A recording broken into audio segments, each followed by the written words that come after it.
You've reached the Peak Perspectives, with your hosts, AP and VC. Get to know Denver and the surrounding area through the people who make it special. We sit down for engaging interviews and discussions with individuals who have unique connections to the Mile High City and beyond. Welcome back to Peak Perspectives, Colorado, where our state's spirit meets the power of personal narrative. From Southern Colorado to the heart of Denver and beyond, we explore stories that inspire, inform, challenge, connect, and entertain, one voice or story at a time. Now, each episode invites you into a candid conversation with changemakers, creatives, and everyday people shaping the soul of the region. Now, we hear from people you may be familiar with or heard of, but may not know their stories. Okay? We learn about their backgrounds and what led them or inspired them to where they are now. I'm your host, AP, and my co-host, Vic, is off today.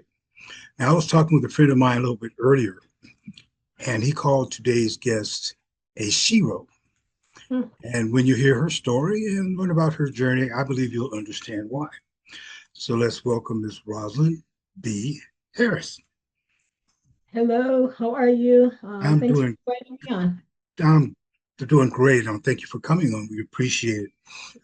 So what we like to do is give our viewers, listeners, a little bit of an opportunity to understand a little bit more about your personal journey. So we'd like to start by asking you about your background, where you were born, where you grew up. So I'll let you go ahead and start with that. Well, I was born in Grand Rapids, Michigan. Do I have to say the year? I won't say the year yet, but I will say I'm a proud great grandmother. Just All right. that the year it's up there. So I was born in Grand Rapids, Michigan. I went to grade school, high school, attended, raised in Grand Rapids, Michigan, from a two-parent family. There were six siblings of us, three boys and three girls. Born and raised in the church with my grandparents and my mother and father. But so I went to grade school. As a matter of fact, one of my kindergarten teacher is still, I still am not kindergarten, second grade teacher, Mary Harton. I'm still in communication with her. She's still, Wow. yeah, she lives in Grand Rapids, Michigan. And she's just as sharp as ever. I haven't talked to her in a while, but whenever we do talk, it's about politics, and she's in tune. Yeah. But I went to grade school, high school. Interesting enough, I went to two schools. I went to Ottawa Hills High School, that was predominantly a white school. My mom and dad, they divorced when I was a senior. And at that time, my mom, she actually moved and went to, she lived with her when they separated. She went to live with my grandmother and grandfather. And out of the six children, I actually went with my mother. So at that time, interesting enough, I went to South High School, which was predominantly Black. So it's kind of interesting, it was like, go from an all white school to pretty much all white to all Black school. So I won't say it was a culture shock, but it was great. It was Pretty good. close. Yeah, pretty close. Yeah. We had but I had fond memories of, going to school. I had let's see, after high school, I did go to Davenport College of Business. Got a scholarship actually and went there. I did not complete, my degree there. I had my first son and we started moving west. So I had some girlfriends that I had become really, really close with. They lived in Minneapolis and St. Paul. Okay. So moved to Minneapolis, St. Paul, and was there for several years. That is when I went to work for Omaha National Bank. I went to well, let me go back. I worked at when I went to Minneapolis. I went to school for Patricia. I went to fashion design and also graphic design. Yeah, and the memories that I have there is I used to go to school at Patricia Stevens School, and it was on LaSalle Court. And you may remember, you remember Mary Tyler Moore show? Yes. Yes. Remember her throwing that hat up Yes. at the beginning? I was looking down the window when they were filming that, 'cause Wow. yeah, so Yeah. we were on, we were on, I forget which floor, but they were filming that. So I was fortunate enough to see, watch them throw, record the opening scene from Mary Tyler Moore. So Good. that kind of dates me there, if anybody knows. Yeah. Also in Minneapolis, that was my time, and I say time because, Morris Day and Time were very popular there. Um, so yeah, that was some interesting times. I went to school. Then I moved a little bit further west, and I moved to Omaha. I moved to Omaha, Nebraska. I actually met my yeah. I moved, so my one son and I moved to Omaha, Nebraska. Lived there and went to Omaha.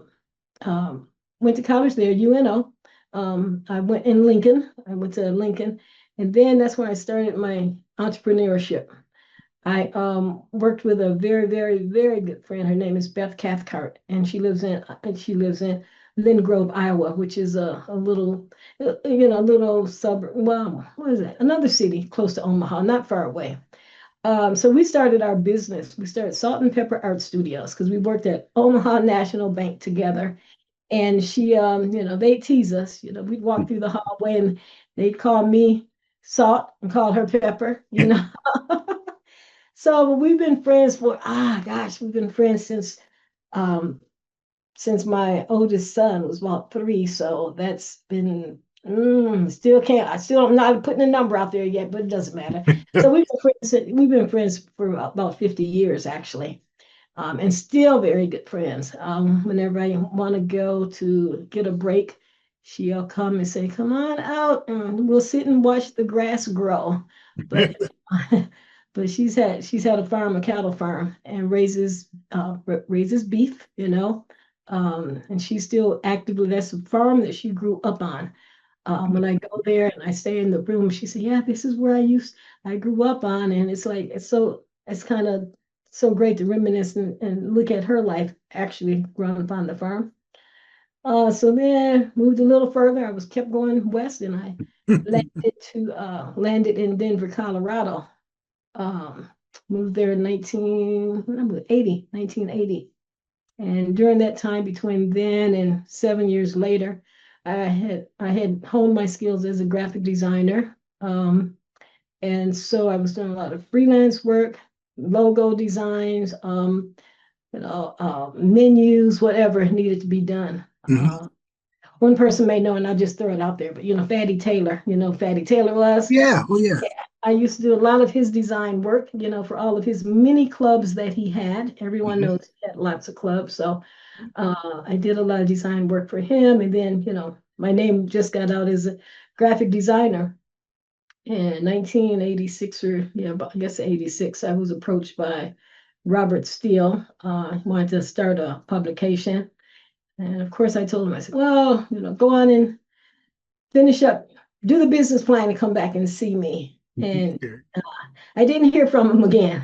But then there was Ron Steele that came. And he approached me. He said, I want to start a publication. And it's like, okay, so, right. I said, well, let's see where Robert is with the business plan.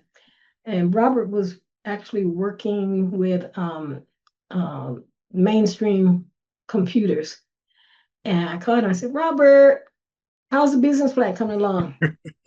I forgot all about that thing. It's like that. So it's like, so anyway, the three of us got together and we finally, we got together and talked about it. And it was R&R Productions. That's what we came up with. And we started actually at the time it was the Denver Journal, but we changed the name after the first 3 months only because it was so close to the Denver Business Journal, and came up with the Denver Urban Spectrum because Okay.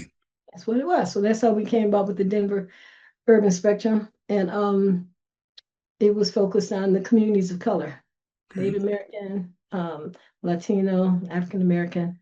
Um, what's the fourth one?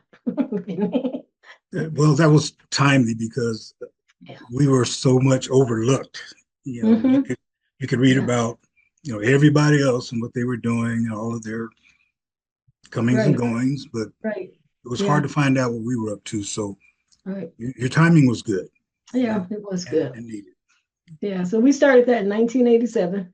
1989, unfortunately, we did have a fire in our offices. Maybe people don't know about that or remember that, but we ended up having about four different rallies around the city. We did lose some things. We lost some artwork, because we had original artwork from some of our covers and things like that. But Mhm. for the most part, we didn't miss a beat. We combined the next issue, January and February. That was actually it was a New Year's Eve of 1989.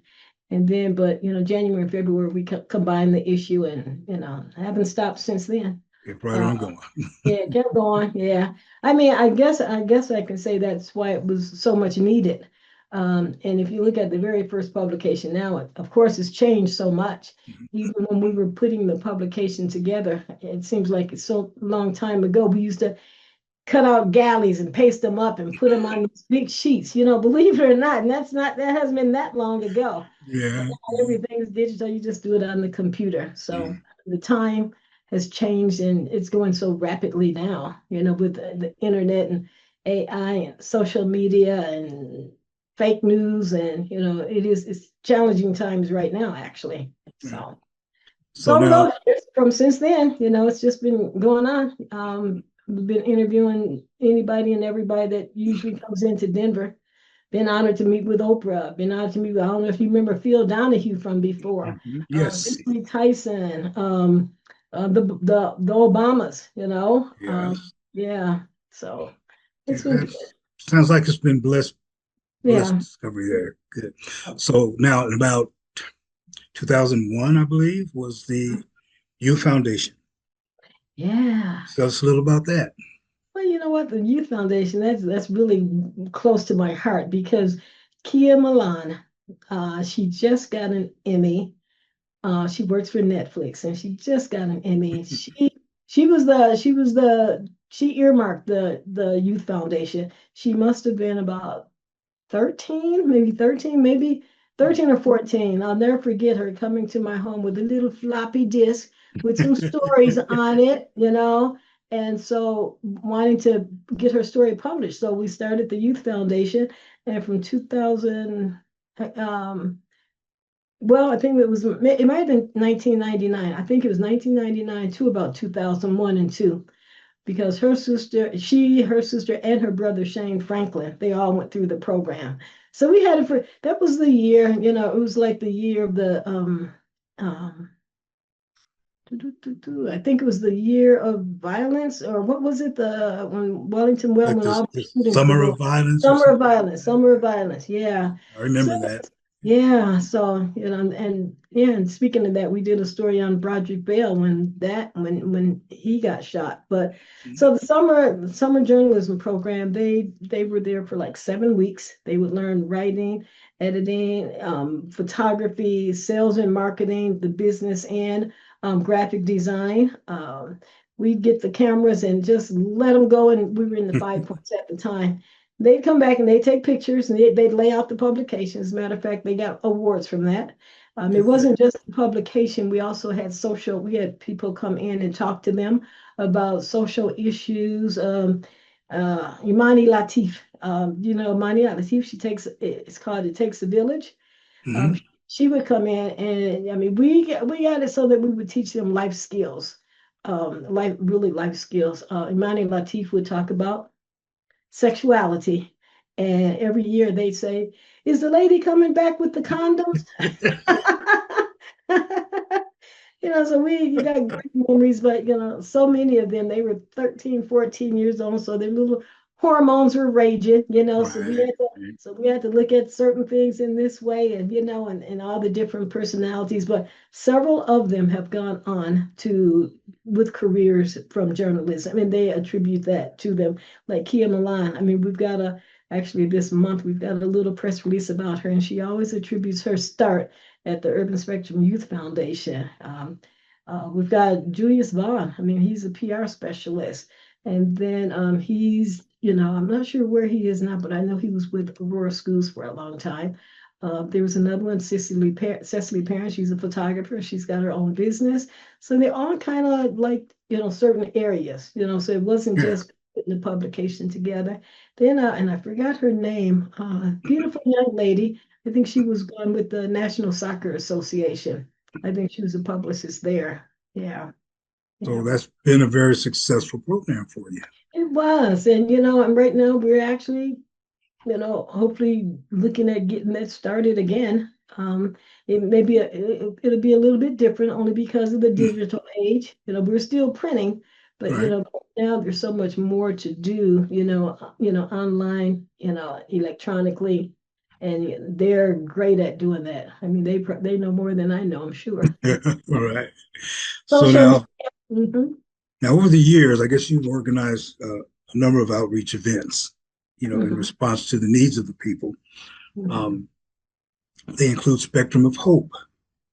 Um, and it's amazing how, again, this is something that was much needed, but a lot of people didn't know anything about it. Right. Can you give us a little bit of information on what that was, how that worked for You know what? I got a poster right here on my wall you? about the spectrum of hope, and I need to close the door so I can tell you all the people who participated in it. But it was one with the Katrina with the survivors, and because a lot of them came here to Denver, so we had this big event, and it was over at the baseball on Laurie. What was the field? The Jackie Robinson? I think it's Jackie Robinson baseball field. And so people came out from the community. It was all day. People came, they donated gift cards, phone cards, clothes. I mean, all at my office. It was really overwhelming. At first, it was a little bit slow, but then they did a story, they did a story in the I think it was the Rocky Mountain News. I'm pretty sure it was. I don't know if it was Bob Jackson. Might have been Bob Jackson who probably Mhm. wrote that story. And they came out. We had entertainment all day. We had food. We had vendor booths. We had, people that were giving haircuts. I mean, yeah. So that was that was wonderful. As a matter of fact, Dana, one of the survivors, she called me. She called me just recently, and we weren't able to connect, but we did a story on her after the Katrina. And now I'm sure we'll share her story again. I mean, the anniversary was just a few weeks ago, Yeah. for the 20-year anniversary. So unfortunately we weren't, and she's since moved, but she called just to check in. I think that we will follow up, just a human interest story on her life after Katrina. So yeah, that was a great event. Now, Hmm. some of the other things, talk about events, I guess you also, participate or sponsor a lot of things around like the Juneteenth celebration, Black Hmm. Arts Music Festival. How did you happen to get involved with some of these? And I know I shouldn't assume, but it seemed like that would be quite rewarding to you. Well, it is, and I mean, to support the community means to support the community, and if the Black Arts Festival or the Juneteenth or any other organization needs to get stories or get the word out, we'll come on as sponsors. Most of the time because it's difficult. It's difficult. Right now with the DEI affecting the businesses. Brother Jeff had to change his day only to one day. If you're funded by certain things, fortunately, I think, I think organizations probably need to look at other things besides the federal funding because Exactly. there's grants and there's different opportunities, which I'm learning, just recently. I've got a very good friend, and I'm in learning from her because I have a foundation, or two of the foundations. Mhm. But the Black Arts Festival, I mean, I just talked with Norman Harris the other night, and he said, "Okay, are we getting the cover story for June?" That's like almost next year. I Never. tell people, I say, we've got 12 issues, so it's kind of it's got we have to be sometimes selective. But he said it's been 15 years since I was on the cover. I said, okay, Norman, we'll talk about it. But yeah, things like that, and I've sat on many boards. Right now, I'm sitting on the coalition against global genocide with Roz Duman, which is a very important cause. Mhm. Um, Also, Black Star Communications that was started. years ago with Hiawatha Davis and what's his name? Robert. Well, can't think of his name. He was a city councilman. But anyway, so that board, that's to keep our voice out there. That's another medium that I'm involved in with Tracy Winchester, Don Bookhart, Sandra Young. They are, board members. So um, we'll be getting an announcement about that coming out soon. Good. Now I Yeah. know you were with a lot of boards. um, Cleo Parker Robinson's Dance Ensemble, Five Points Business Association. Uh, yeah, how do you find time to do all this? But you know what? I'm not doing a whole lot like before. I was just telling someone the other day, there was one time when I was really literally on like 12 to 15 boards, That was that was back in my younger days when, but now it's down to, I don't know, it's down to about four. I'm on the legacy board for the Colorado Women's Hall of Fame. I was inducted in there like 3 years ago. So now I'm Yes. on the legacy board to help continue that, to make sure. Let's see what else. Colorado Women's Hall of Fame. Yeah, Colors TV. Yeah. Okay. Um, what's the other one I'm trying to? The African Americans who make a difference. That event. Yeah, Yes. we've Can you been tell us doing about that? Yeah, we've been doing that for many years, and it's interesting now because some of the ones that got honored, 30 years ago, their children are getting honored right now, and maybe and some close to their grandchildren. But Yeah. that is a event that we've done. Gosh, it's been many years, probably 30, more than 30 years.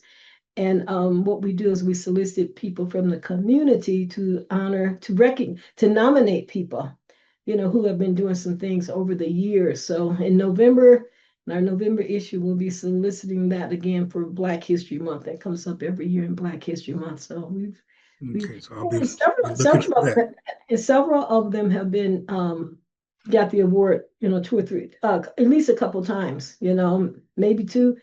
Think maybe one may have gotten it three, but the thing is they've done more. So instead of that first year, Mhm. whatever they've done, that they got it, and then they've grown, and then they've grown. So it's still deserving. Yeah, Well, they say if you want something done, find somebody that's busy. yeah. Now, among other things, you received honorary doctorate, I believe, from for public service from the Yep, Denver Institute of Urban Studies. yep. Um, So I'm a was doctor. Yeah, well deserved, well deserved.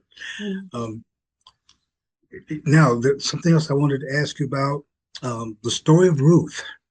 Oh, Okay, now I believe that's about your that- mother. that's a book that I wrote about my mother. My mother unfortunately passed away the night before Barack Obama went into office. I was actually at a rally, at the last rally that Michelle was doing on November 3rd. Well, I guess it was November 3rd. Mhm. It was the night before the election. And so I'll never forget her saying, this is what she said. She said, "You may have heard that Toot died today." And when I heard her say that, it's one of the first things I heard her say, and she said, but then afterwards, after that,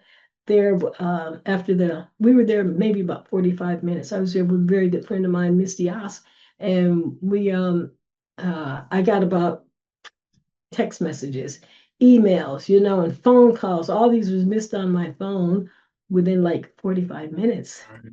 And I called my brother, Dante, and I said, what is going on? What's going on? The only thing he said is she's gone, baby girl. And I said, who? Yeah. And yeah, and he said that, she was found in the basement, and of course I lost it, Well, yeah, yeah. of course I lost it. And rode around for a while I got my composure, and then we went home. My house was full with, Okay. the word. I mean, literally it was full. My pastor was there, friends were there, and the word had just got out, and it was very, traumatic time. It was very, and the whole situation was very traumatic and unfortunate.